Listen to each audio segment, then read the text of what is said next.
बघा पुढचा प्रश्न की धावण्याच्या शर्यतीत राजूच्या पुढे 5 स्पर्धक होते. किशोर राजूच्या मागे तिसरा होता. तर किशोरचा शेवटून 6वा क्रमांक असेल तर त्या स्पर्धेमध्ये एकूण स्पर्धक किती होते हे आपल्याला काढायचे. आता बघा इथं घेतला राजू. ठीक आहे. राजूच्या पुढे किती स्पर्धक आहे समजा इकडं 5 स्पर्धक आहेत. समजा 5 स्पर्धक आहेत. मग राजू किती असेल की बाबा 6वा असेल. ठीक आहे. तर बघा आता किशोर हा राजूच्या मागे तिसरा आहे. समजा किशोर तिसरा आहे. समजा 7 8 हे 9 1 2 तिसरा कोण आहे इथं किशोर. त्याच्यानंतर पुढे काय म्हणते किशोरचा शेवटून 6वा क्रमांक असेल तर एकूण स्पर्धक किती. 9 आणि 6 किती झाले 15.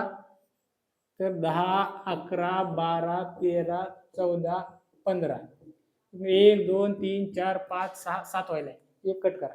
आता बघा किशोरचा पाठीमागून कितवा नंबर आला हे 6वा. इकडून जर घेतला तर 6वा. तर त्या स्पर्धेत एकूण किती स्पर्धक असतील 14 स्पर्धक असतील. 14 या ठिकाणी. या ठिकाणी पुढचं गणित बघा. रिंकू टिंकूपेक्षा 3 वर्षांनी लहान आहे. त्यांच्या वयाचा गुणाकार 180 असेल तर त्यांचे आजचे वय काढायचे. आता बघा रिंकू हा टिंकूपेक्षा 3 वर्षांनी लहान आहे. म्हणजे काय आपल्या टिंकूचं वय माहित नाही. या टिंकूला आपण काय करू शकतो एक्स म्हणू. ठीक आहे. टिंकूला एक्स मानलं तर काय रिंकू काय त्याच्यापेक्षा किती वर्षांनी लहान आहे. हे रिंकू त्याच्यापेक्षा 3 वर्षांनी लहान आहे. म्हणून याच्या वयातून याचे वय किती एक्स मधून काय करायचे हे 3 वजा करायचे. आता या दोन्हीचं काय करायचं आपल्याला गुणाकार केल्यानंतर 180 येणार आहे. मग आता या ठिकाणी बघा एक्स गुणिले कंसात एक्स वजा 3 बरोबर किती येणार 180. आता बघा एक्स गुणिले एक्स काय होणार एक्सचा वर्ग हे अधिक हे वजा इथं वजा येणार आणि ह्याला सहगुणक नाही म्हणजे 1 3 1 3 आणि एक्स जशाच तसा बरोबर 180.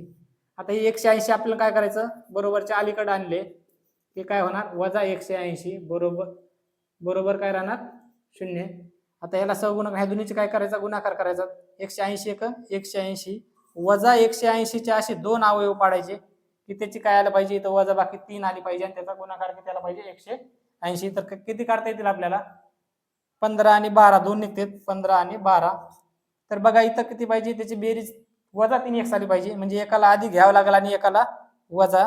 तर मोठ्या संख्येला वजा घ्या आणि बारक्याला काय करा लहान्याला अधिक घ्या. आता बघा एक्सचा वर्ग वजा 15x अधिक 12x वजा 180 बरोबर 0.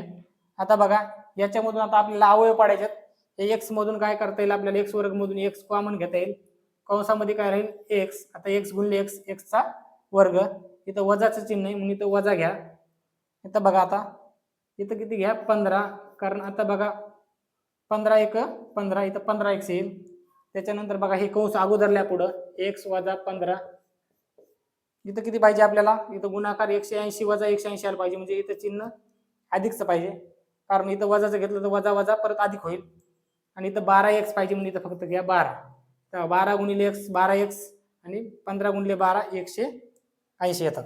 ठीक आहे. मग काय होईल एका कंसामध्ये आता एका कंसामध्ये येईल x अधिक 12 आणि दुसऱ्या कंसामध्ये येईल x वजा 15. ठीक आहे. तर म्हणजे काय सांगता येईल किंवा x अधिक 12 बरोबर 0 किंवा x वजा 15 बरोबर 0. इथे काय होईल x बरोबर वजा 12 होईल बरोबरच्या पलीकडे गेलं की अधिक काय होतील वजा आणि इथं काय होईल x बरोबर 15.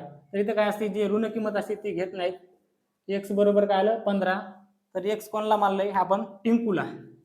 टिंकूचं वय किती येईल x आहे म्हणजे त्याचं वय येईल 15 वर्ष आणि रिंकू काय आहे त्याच्यापेक्षा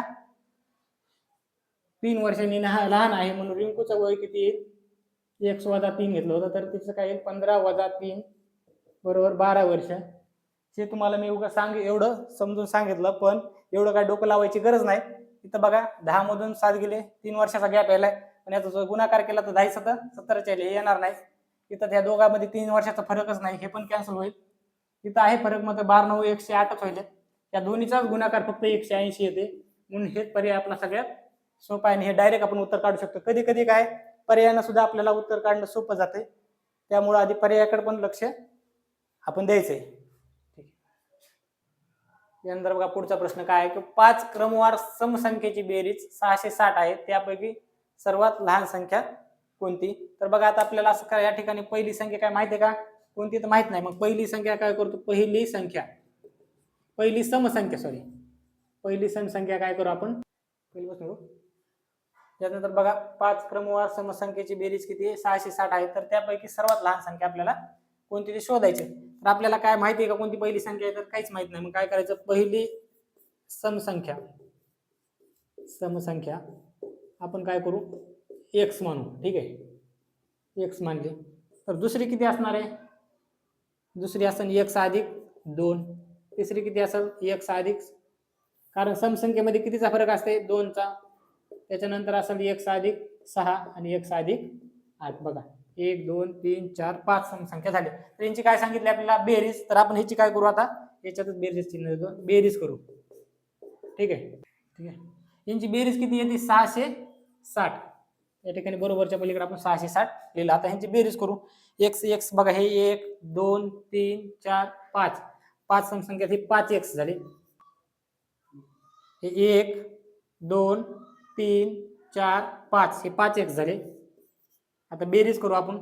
हे 8 आणि 8 आणि 6 14, 14 आणि 4 18 आणि 18 आणि 2 20, या अधिक 20 झाले. आणि बरोबर किती, 660 यांची बेरीज. बघा ही बेरजेतली बरोबरच्या पलीकडे गेली काय होतील, वजाबाकी जातील. लाईट गेलेली, थांबा 1 मिनिट. 5x ची बेरजेतली 20 काय होतील, आता बरोबरच्या पलीकडे गेली की काय, वजामध्ये जातील. 660 हे वजा 20, 660 मधून 20 गेले किती राहिले, 5x बरोबर 640. इकडे घेऊ. मग इथं काय होणार, राहणार x. या दोन्ही मध्ये गुणाकाराचे चिन्ह असतं, हे बरोबरच्या पलीकडे गेले काय होईल, भागाकारात जाईल. 640 भागविले 5. आता बघा 5 1 5 5 1 5, 6 मधून 5 गेले उरला 1, किती झाले 14. 5 दोन्ही 10, 14 मधून 10 गेले उरले 4, इथं 40 झाले. 5 40 म्हणजे x बरोबर 128. x कोणाला म्हणला होता आपण, पहिली समसंख्या मानली होती. आणि पहिली समसंख्या म्हणजे लहान किती आली, 128. आणि 128 आपला पहिलाच पर्याय म्हणून आपलं उत्तर किती आहे, 128 येईल. एका कळपात 24 सोडून सर्व गायी, 30 सोडून सर्व म्हशी व उर्वरित बकऱ्या आहेत. तर त्या कळपात 34 जनावरे असतील, तर बकऱ्या किती आपल्याला काढायचे. तर काय करायचं, 24 सोडून काय आहेत सर्व गायी, तर काय करायचं, ह्या एकूण जनावरांमधून काय करायचं, त्या गायी वजा करायच्या. 34 जनावर आहेत एकूण, 34 मधून ह्या काय म्हणजे 24 सोडून सर्व गायी, तर मग ह्याच्यातून 24 वजा करा, किती येतील, 10 गायी येतील. त्याच्यानंतर काय म्हणते दुसरं, की बाबा म्हशी किती, म्हशी काय म्हणते की बाबा 30 सोडून सर्व म्हशीत. मग ह्यात एकूण जनावरांच्या कळपातून 34 मधून काय करा, 30 वजा केल्यानंतर बरोबर किती येतील, 4 म्हशी येतील. आता बघा 10 आणि 4 किती झाले, 14. 34 मधून हे 14 काय आहेत, गायी आणि म्हशी आहेत. मग हे 34 मधून हे 14 काढल्या तर किती राहतात, 20. मग 20 उर्वरित काय असतील आपल्या, बकऱ्या असतील. ठीक आहे. या ठिकाणी बघा पुढचा प्रश्न काय, 600 अधिक 80 भागिले 2 वजा 10 गुणिले 8. हे काय बघा, पदावली.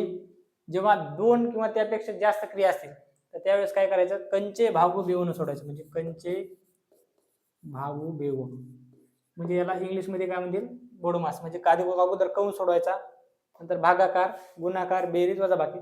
याच पद्धतीने आपण सोडवू. आता बघा अगोदर कंस काय याच्यामध्ये नाही या, अगोदर काय करायचा, भागाकार करायचा. बघा 600 अधिक 80 भागिले 2 वजा 10 गुणिले 8. बघा बे 1 बे, बे चौक 8, बे 0 0, काय राहिलं 600 अधिक 40 वजा 10 गुणिले 8. आता भागाकार झाला, आता कंचे भागाकार झाला. आता काय करायचा, गुणाकार. 10 8 80, 600 अधिक 40 वजा 80. आता काय करा, बेरीज. 600 आणि 40 ही झाली 640 वजा 80. शून्यातून 0 गेला 0, 4 मधून 8 जात नाही, इथला 1 दिला, 14 मधून 8 गेले 6, इथं राहिले 5. त्याचं उत्तर किती येईल, 560. पहिला पर्याय या ठिकाणी. बघा चौरसाची बाजू. आता SRPF गट क्रमांक 2 पुणे 2019 प्रश्नपत्रिका आपण पाहिली. तर पहिला प्रश्न बघा, की चौरसाची बाजू 20% वाढवल्यास चौरसाचे क्षेत्रफळ किती टक्क्याने वाढेल. आता बघा चौरस अगोदर हे घेतला चौरस समजा, त्याच्या चारही बाजू सारख्या. याची बाजू अगोदर काय करायचं आपल्याला, बाबा त्याचं उत्तर 20% जर वाढवलं तर ती दशांशमध्ये येऊन सहज असायची, म्हणजे काढायला अवघड झाला नाही. अशी बाजू घ्यायची. आपण मी घेतली समजा बाजू 10 घेतली. आता आपण याचं क्षेत्रफळ काढून बघू अगोदर. आता चौरसाचं क्षेत्रफळ जर काढायचं असेल तर त्याच्या क्षेत्रफळाचं सूत्र काय, चौरसाचे क्षेत्रफळ बरोबर बाजूचा वर्ग. तर बघा इथं बाजू किती घेतली आपण आता 10, तर या 10चा जर वर्ग केला तर काय येईल, 10 गुणिले 10, 10 10 100 येईल. ठीक आहे. आता काय म्हणते, जर चौरसाची बाजू जर आपण काय केली 20% वाढवली, 20% वाढू, 10चे काय करू आपण 20% काढू. बघा 10चे चाचीचे म्हणजे गुणाकार, 20%च्या बदल्यात छेदात 100, 0 कटला 0 कटला 0 कटला 0 कटला, म्हणजे किती 2 न वाढायली, म्हणजे 10 अधिक 2. आता किती झाली चौरसाची बाजू 12 झाली. तर आपण काय करू, आता चौरसाची 12 बाजू झाली तर त्याचं सूत्र काय, बाजूचा वर्ग, म्हणजेच 12चा जर वर्ग केला तर काय येईल, 12 गुणिले 12, 12चा वर्ग किती 144. तर बघा पहिल्यांदा किती आलं क्षेत्रफळ 100, आता किती आलं 144. तर मग काय करा, हे 144 मधून पहिलं क्षेत्रफळ काय करा, वजा करा. किती वाढायले, 44 न वाढायले. मग आता 100 वर किती वाढ व्हायली, क्षेत्रफळावर 44 न वाढ व्हायली. मग ते किती टक्के वाढ व्हायली ते आपण काढू. त्या ठिकाणी बघा 100 वर व्हायली, मग 100 पैकी 44 वाढ व्हायली म्हणून वर घ्या. आणि आपल्याला टक्क्यात काढायचं म्हणून याला किती गुणायचं, 100 न गुणायचं. मग आता बघा हे 100 कटले, राहिले किती 44. ह्याचं उत्तर येईल बाबा चौरसाची बाजू जर 20% वाढवलं तर त्याचं क्षेत्रफळ 44% वाढेल. प्रश्न काय की रामचे आजचे वय 5 वर्ष पूर्वीच्या वयाच्या 5/4 पट आहे, तर त्याचे आजपासून 10 वर्षांनी वय किती होईल. तर बघा आजचं वय दिले का नाही आपल्याला काय माहित नाही. मग आजचे वय काय करू आपण, समजा आजचे x म्हणले, 5 वर्षापूर्वी किती असेल, 5 वर्षापूर्वी काय असेल, x मधून 5 वजा केलं तर x वजा 5. आणि 10 वर्षानंतरचा आपण काढू. आता बघा तर काय म्हणते, 5 वर्षापूर्वीच्या वयाच्या 5/4 पट होतं. मग काय करायचं, x वजा 5 याच्या 5/4 पट होतं म्हणून याला घेतलं गुणाकार. बरोबर काय भेटणार मग आपल्याला त्याचं आजचं वय. आता बघा याचा जर आपण गुणाकार केला तर काय होईल, 5 गुणिले x 5x, या अंशाचा गुणा करू, वजा 5 5 25, हे भागाकारातले इकडे गेले काय होतील गुणाकारात, 4 गुणिले x 4x.